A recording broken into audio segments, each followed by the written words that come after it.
और continuous innovation किसी भी देश की सक्सेस का मैं मानता हूं कि वह की एस्पेक्ट है। और खासकर ऐसे समय जब कोई भी टेक्नोलॉजी इतनी तेजी से हर बदलते दिन के साथ ऑब्सोलीट होती जा रही है, वैसे समय इसका महत्व स्वाभाविक रूप से बढ़ जाता है। और जब डिफेंस सेक्टर में किए जा रहे इनोवेशंस आम जनता की भलाई के लिए भी उपयोग में लाए जाते हैं, तो मुझे अथवा किसी भी समझदार व्यक्ति को विशेष खुशी होती है। इसी कंटेक्स्ट में मैं डीआरडी द्वारा डेवलप किए गए bio digester for human waste management और इंडियन रेलवेज में इसके इम्प्लीमेंटेशन का भी जिक्र करना चाहूंगा, जो अत्यंत प्रशंसनीय है। आज जब मेरा प्रेजेंटेशन हो रहा था तो उसमें मैंने पूछा कि आप लोगों ने ये जो रेलवे में भी बायोडाइजेस्टर है वो आप ही लोगों की इन्वेंशन है? तो मुझे बताया गया कि यही की इन्वेंशन है। मुझे पहले इस बात की जानकारी नहीं थी, शायद देश को भी इस बात की जानकारी नहीं है। इसकी जितने भी प्रशंसा की जाए वह कम है। भविष्य के लिए मैं ऐसा मानता हूं कि हमें अपने टेक्नोलॉजी की क्षमता के कंटिन्यूअसली अपग्रेड करते रहने की उसी आवश्यकता है तथा आगामी समय में न सिर्फ फॉलोअर्स बल्कि कुछ स्पेशलाइज्ड एरियाज में टेक्नोलॉजी लीडर्स के रूप में भी भारत को उभरना है। यह बात भी हमारे जहन में होनी चाहिए। मुझे पूरा विश्वास है कि साइंटिस्ट कम्युनिटी भविष्य को देखते हुए लगातार हायर गोल्स सेट करती रहेगी और फिर पूरा कमिटमेंट और पूरे पैशन के साथ हर गुजरते वर्ष के साथ नई ऊंचाइयों को भी डीआरडी हासिल करती रहेगी। यह मेरा पूरा विश्वास है। उच्च न्यायालय का कोई आदेश था जिसमें कि 200 मीटर की सीमा में आने वाले कुछ भवन हैं जिनको हटाने का निर्देश हुआ था, और उस संबंध में मैं इतना ही कहना चाहूंगा कि यह प्रस्ताव स्टेट कैबिनेट के विचाराधीन है और भूमि आवंटित होते ही डीआरडीए की परिधि को 200 मीटर से जितना अधिकतम कम किया जा सकता है ताकि भवनों को किसी प्रकार की क्षति न पहुंचे, उस संबंध में हम लोग फैसला करेंगे। एक उचित समय पर ही इस काम को करेंगे।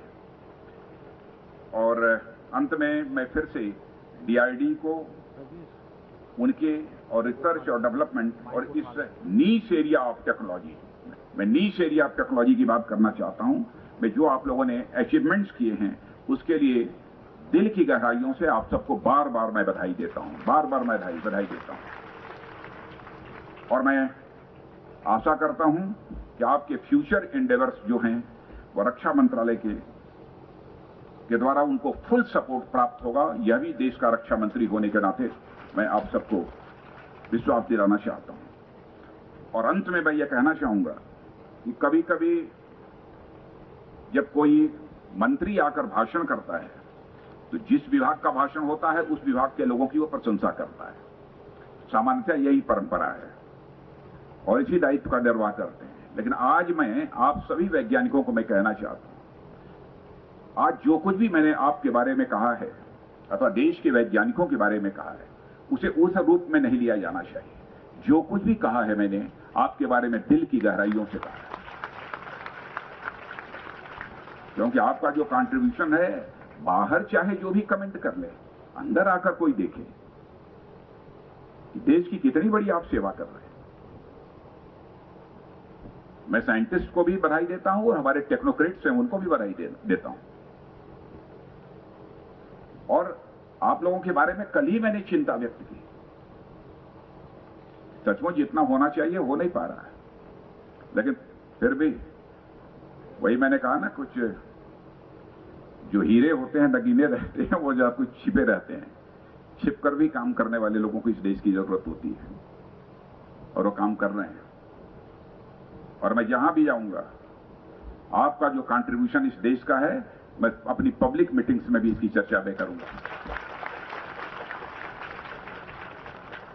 और लोगों को बतलाऊंगा साइंटिस्ट कहते किसे हैं, टेक्नोक्रेट्स कहते किसे हैं,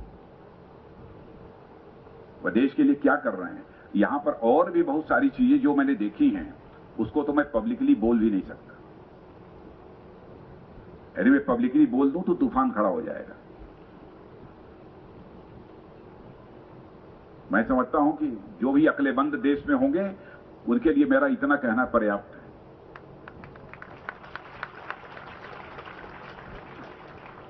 मैं फिर से आप लोगों को हृदय की गहराइयों से बधाई देता हूं और आप सबके उज्जवल भविष्य की कामना तो करता ही हूं, साथ ही ईश्वर से यह भी प्रार्थना करता हूं कि परमात्मा आपके अंदर वह क्षमता दे, वह योग्यता दे, वह प्रतिभा दे, जो कि भारत को एक महान भारत बनाने में आप अपना कंट्रीब्यूशन दे सकें। इन्हीं कामनाओं के साथ पुनः आप सबको धन्यवाद देते हुए अपना निवेदन समाप्त करता हूं।